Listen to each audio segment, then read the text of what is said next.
Right now on Up with KREM, the Coeur d'Alene School Board is holding a virtual meeting today after safety concerns from last month's special meeting.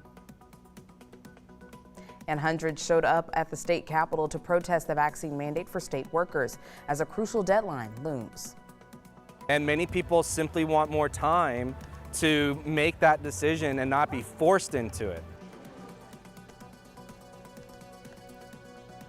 And today could be one of our last 70-degree days of the entire year.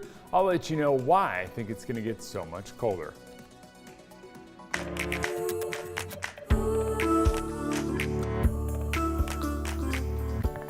Up with KREM begins now. Good morning and thanks so much for joining us for Up with KREM. I'm Channing Curtis. Today, the Coeur d'Alene Public Schools Board will hold a meeting. Now, this comes after a group of protesters disrupted the special meeting that was held last month.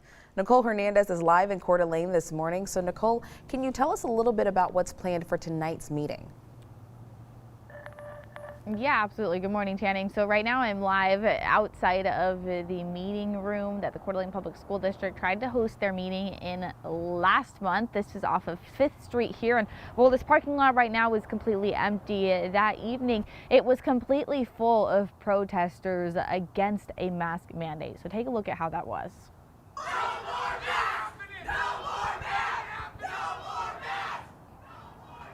Now, today's meeting will be held over Zoom. Law enforcement told board members that there is not a safe spot to have the next board meeting.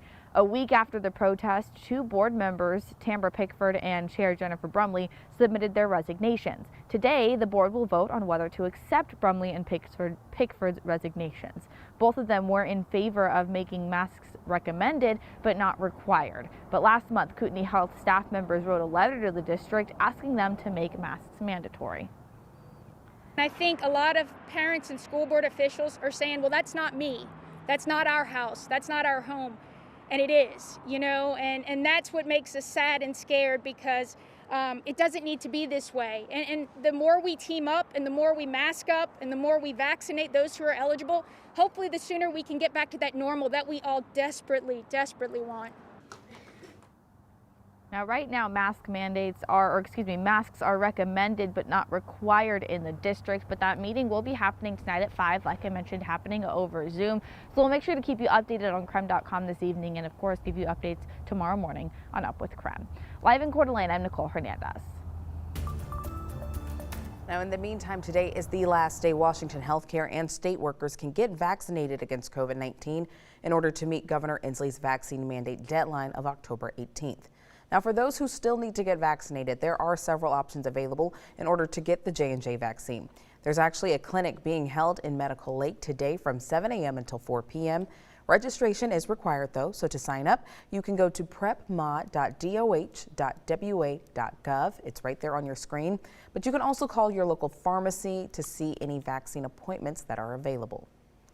Now, while the governor's order does include some provisions for medical and religious exemptions, most employees will have to prove full vaccination status come October 18th.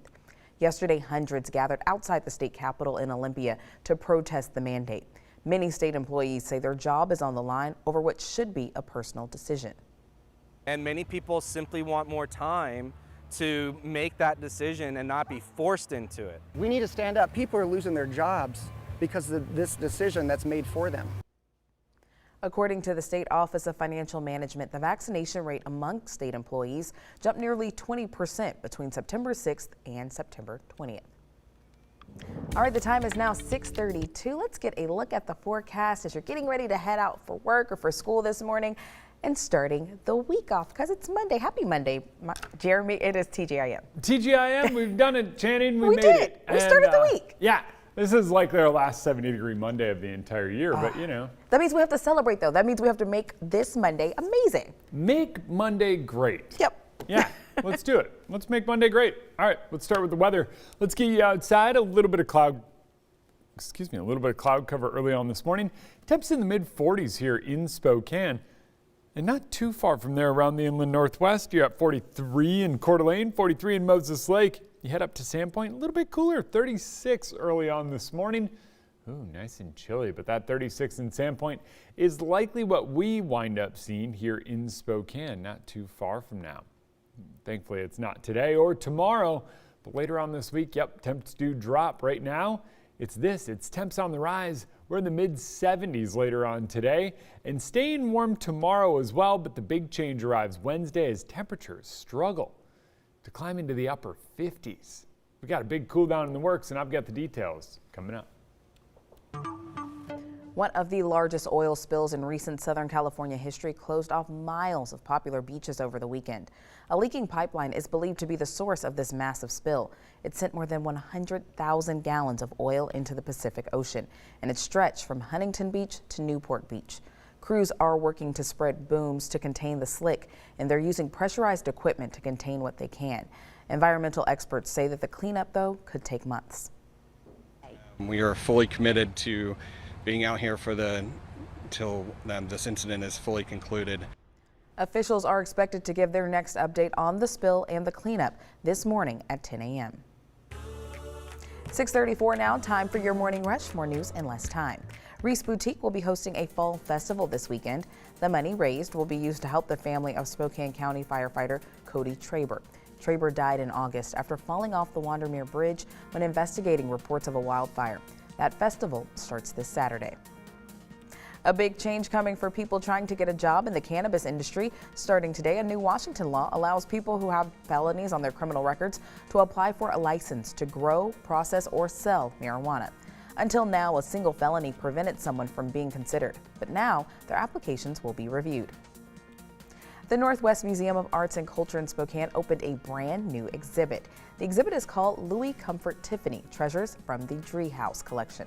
Louis Comfort Tiffany was an American artist who established his reputation in the late 19th and early 20th centuries.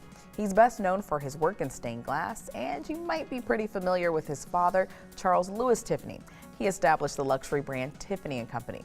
Now, this collection will feature some never-before-seen Tiffany artworks. The exhibit runs through February 13th. And hundreds of comic book fans returned for the Lilac City Comic-Con. The con was canceled the last 2 years due to the pandemic, but was back in full force with people dressing up as their favorite superhero and comic book characters. Fans of the con were excited to be back in the Northwest this weekend. I enjoy pop culture and sci-fi, and I enjoy dressing up as a character. It seemed like the perfect match. It feels very colorful, you know what I mean? Very lively, a very lively audience, and just having everyone is so friendly here, and I feel really happy here. This year, the convention brought a big star to town. Napoleon Dynamite star John Hader was a featured speaker, and there were also booths selling merchandise from local artists and businesses. That's your Morning Rush. More news in less time. Let us know what's happening in your neighborhood by using the hashtag #UpWithKREM on social media. Well, we talked our big time cool down. It hits Wednesday. Coming up after the break, I'm going to let you know how long the cool weather sticks around, and that might be an answer to a question that you don't want just yet.